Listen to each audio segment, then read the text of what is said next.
अस्य श्रीचण्डिकवचस्य ब्रह्मा ऋषिः अनुष्टुप्छन्दः चामुण्डा देवता अङ्गन्यासोक्तमातरो बीजं दिग्बन्धदेवतास्तत्त्वम् श्रीजगदम्बा प्रीत्यर्थे सप्तशती पाठाङ्गजपे विनियोगः। ॐ नमश्चण्डिकायै। ॐ मार्कण्डेय उवाच। ॐ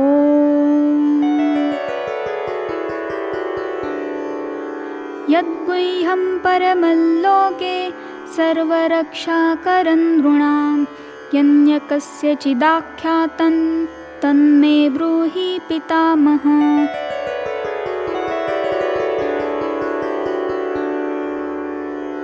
ब्रह्म उवाच।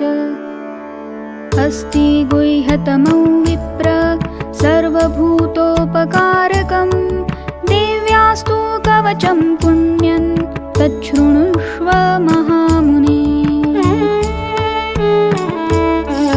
प्रथमं शैलपुत्री च द्वितीयं ब्रह्मचारिणी तृतीयै चन्द्रघण्टेति कुष्माण्डेति चतुर्थकम्। पञ्चमं स्कन्दमातेति षष्ठं कात्यायनीति च सप्तमं कालरात्रिश्च महागौरीति चाष्टमम्। नवमं सिद्धिदात्री च नवदुर्गा प्रकीर्तितः उक्तान्येतानि नामानि ब्रह्मणैव महात्मना। अग्निना दह्यमानस्तु शत्रुमध्ये गतोरणे विषमे दुर्गमे चैव भयार्ताः शरणं गताः।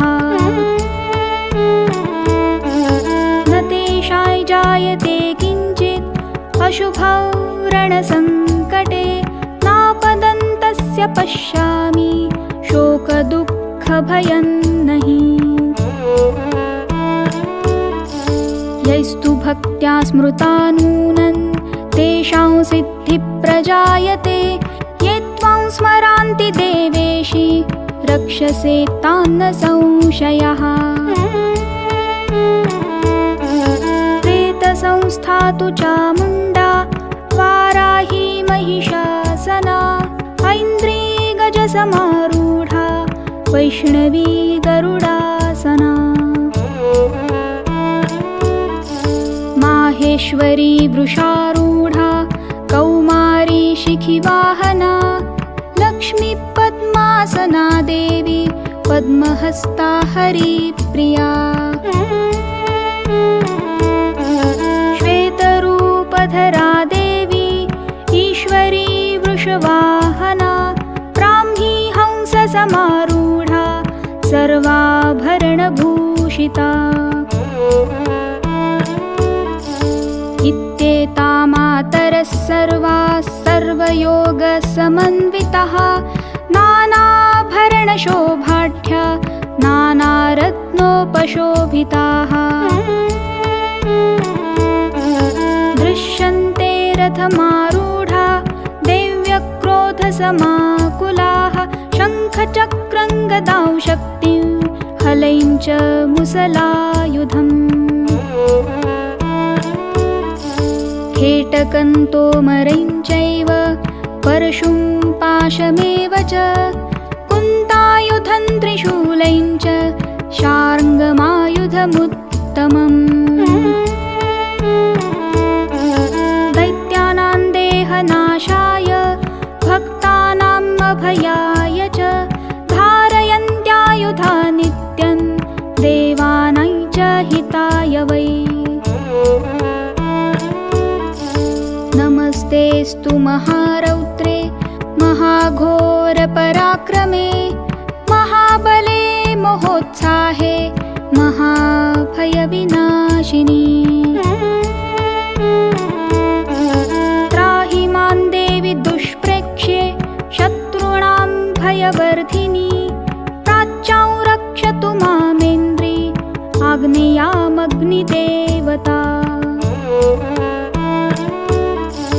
दक्षिणेव तु वाराहि नैऋत्यां खड्गधारिणी प्रत्यञ्चां वारुणी रक्षेत् वायव्यां मृगवाहिनी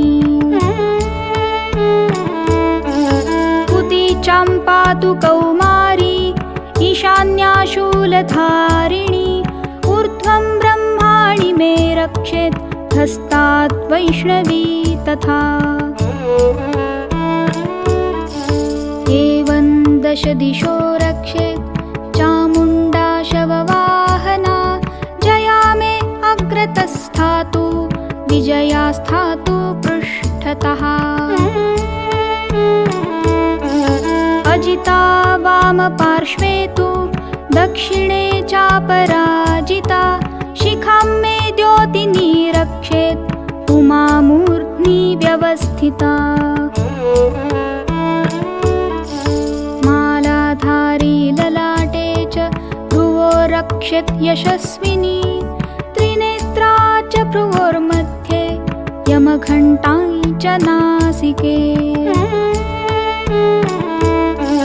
शङ्खिनी चक्षुषोर्मध्ये श्रोत्रयोर्द्वारवासिनी कपोलौ कालिका रक्षेत् कर्णमूले तु शाङ्करी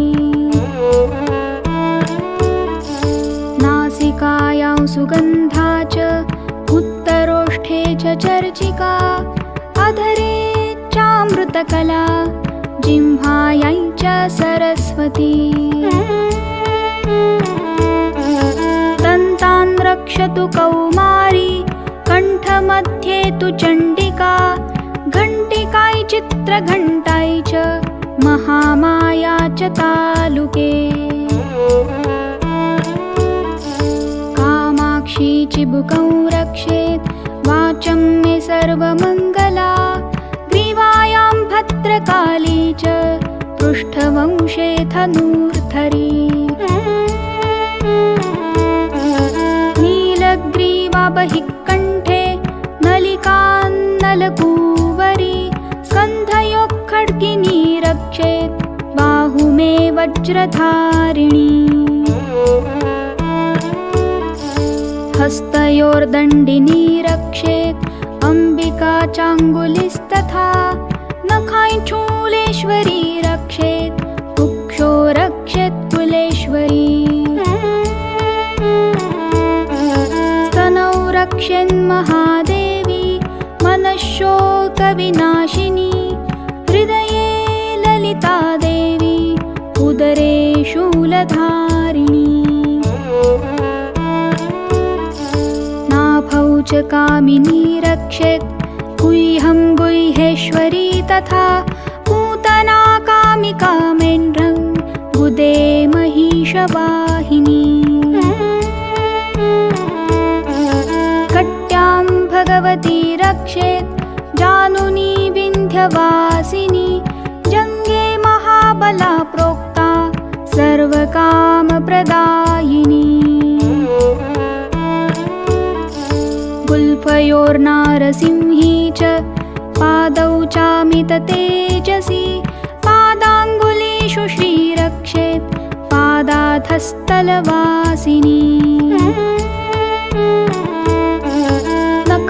नखान्दंष्ट्राक्कराली च केशांश्चैवोर्ध्वकेशिनी रोमकूपेषु कौबेरी त्वचं वागीश्वरी तथा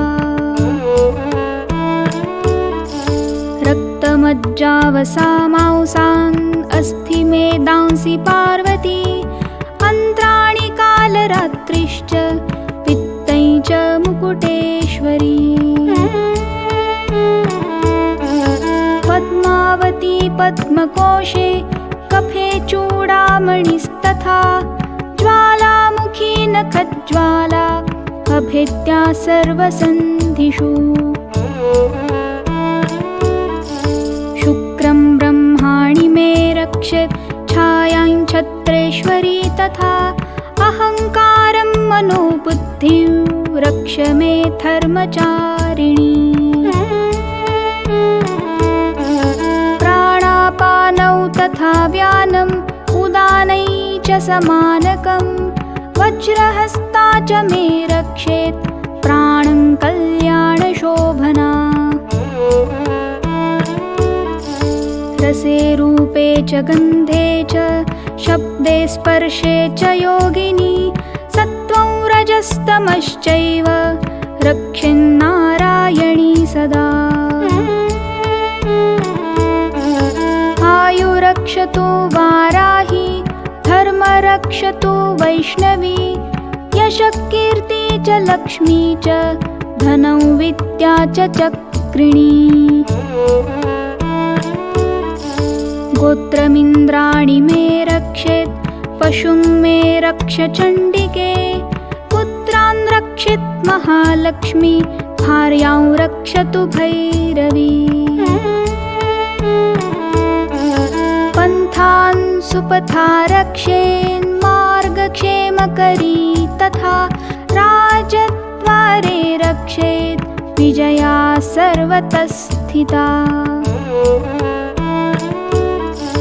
रक्षाहीनं तु यत्स्थानौ वर्जितं कवचेन तु तत्सर्वरक्ष मे देवी जयन्ती पापनाशिनी पदमेकं न गच्छेतु यदिच्छेच्छुभमात्मनः कवचेनावृतो नित्यै यत्र यत्रेव गच्छति तत्र तत्रार्थलाभश्च विजयः सार्वकामिकः यं यै चिन्तयते कामं तं प्राप्नोति निश्चितम्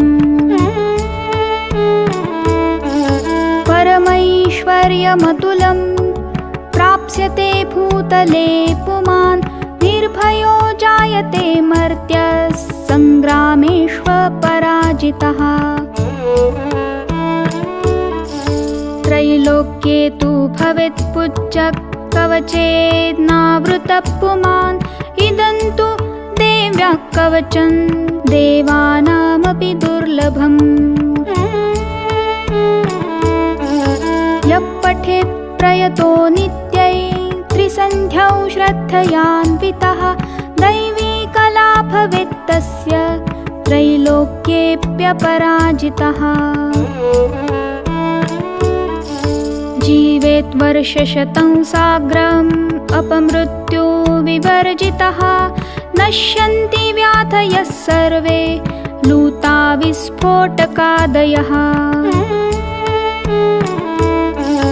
स्थावरै जङ्गमै चैव कृत्रिमै चापि यद्विषम् आभिचाराणि सर्वाणि मन्त्रयन्त्राणि भूतले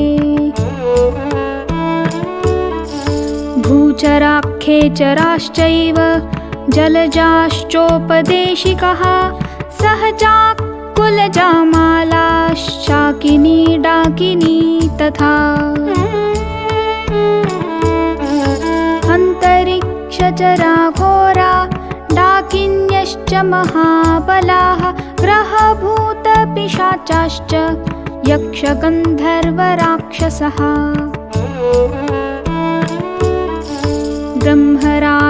ब्रह्मराक्षसवेतालाः कुष्माण्डा भैरवादयः नश्यन्ति दर्शनात् तस्य कवचे हृदि संस्थिते मानोन्नतिर्भवेद्राज्ञ स्तेजोवृद्धिकरं परं यशसा वर्धते सोऽपि कीर्तिमण्डितभूतले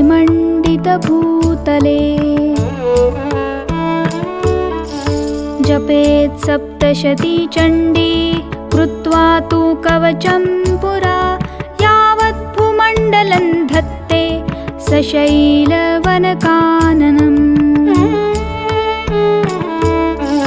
तावत् तिष्ठति मेदिन्यां सन्ततिपुत्रपौत्रिकी देहान्ते परमौ स्थानै यत्सुरैरपि दुर्लभम् प्राप्नोति पुरुषो नित्यं महामाया प्रसादतः लभते पर परमौरुप शिवेन सह मोदते।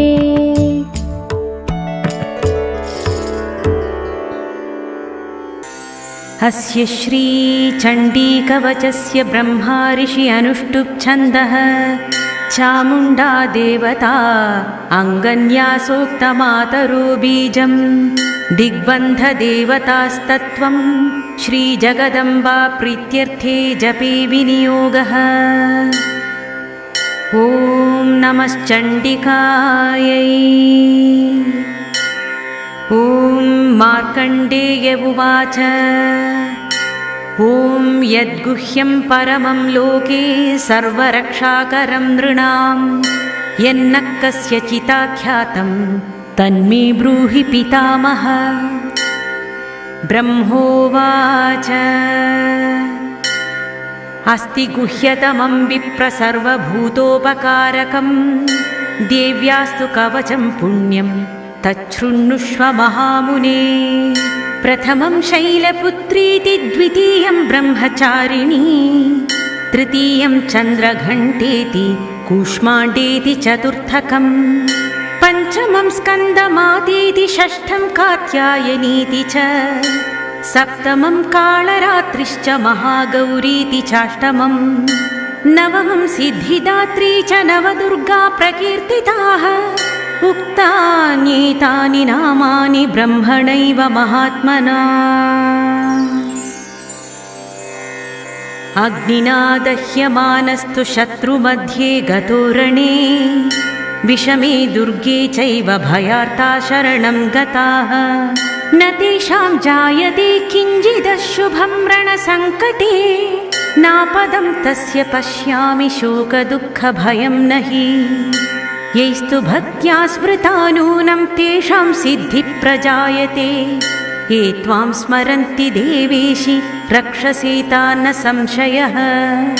प्रेतसंस्था तु चामुण्डा वाराही महिषासना ऐन्द्री गजसमारूढा वैष्णवी गरुडासना माहेश्वरी वृषारूढा कौमारी शिखिवाहना लक्ष्मी पद्मासना देवी पद्महस्ता हरिप्रिया। श्वेतरूपधरा देवी ईश्वरी वृषवाहना ब्राह्मी हंससमारूढा सर्वाभरणभूषिता इत्येता मातरः सर्वा सर्वयोगसमन्विता नानाभरणशोभाढ्या नानारत्नोपशोभिता। दृश्यन्ते रथमारूढा देव्यक्रोधसमाकुला शङ्खं चक्रं गदां शक्तिं हलं च मुसलायुधं खेटकं तोमरं चैव परशुं पाशमेव च कुन्तायुधं त्रिशूलं च शार्ङ्गमायुधमुत्तमम् दैत्यानां देहनाशाय भक्तानामभयाय च धारयन्त्यायुधानीथं देवानां च हिताय वै। नमस्तेस्तु महारौद्रे महाघोरपराक्रमे महाबले महोत्साहे महाभयविनाशिनी त्राहि मां देवी दुष्प्रेक्षे शत्रूणां भयवर्धिनी प्राच्यां रक्षतु मामैन्द्री आग्नेयामग्निदेवता दक्षिणेवतु वाराहि नैऋत्यां खड्गधारिणी प्रतीच्यां वारुणी रक्षेद्वायव्यां मृगवाहिनी उदीच्यां रक्षकौबेरी ईशान्यां शूलधारिणी ऊर्ध्वं ब्रह्माणि मे रक्षेदधस्तात् वैष्णवी तथा एवं दश दिशो रक्षे चामुण्डा शववाहना जया मे अग्रतस्थातु विजयास्थातु पृष्ठतः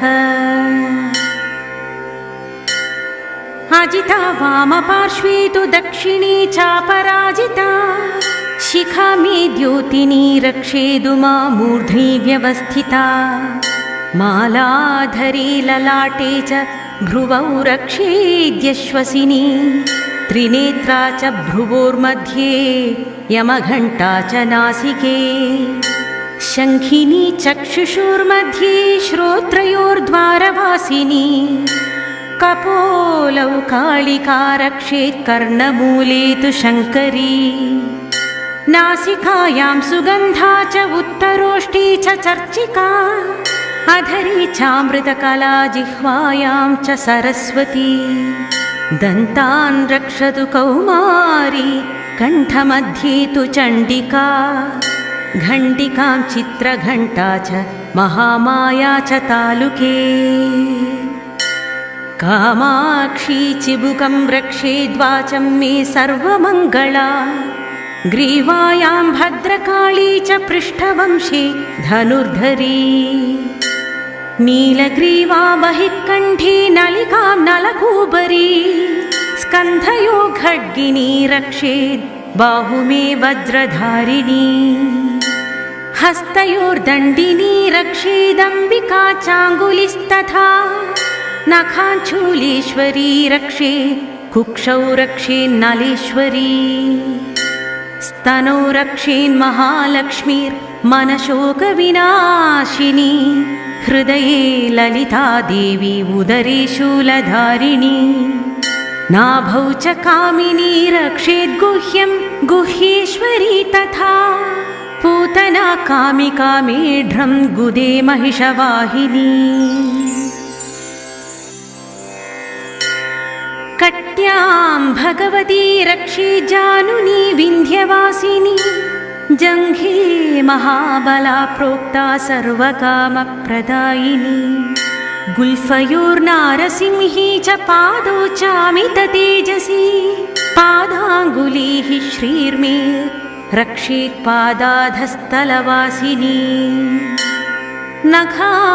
नखान्दंष्ट्राकराली च केशांश्चैवोर्ध्वकेशिनी रोमकूपेषु कौबेरी त्वचं वागीश्वरी तथा रक्तमज्जावमांसान्यस्थि मेदांसि पार्वती अन्त्राणि कालरात्रिश्च पित्तं च मुकुटेश्वरी पद्मावती पद्मकेशे कफे चूडामणिस्तथा ज्वालामुखी नखज्वाला अभेद्या सर्वसन्धिषु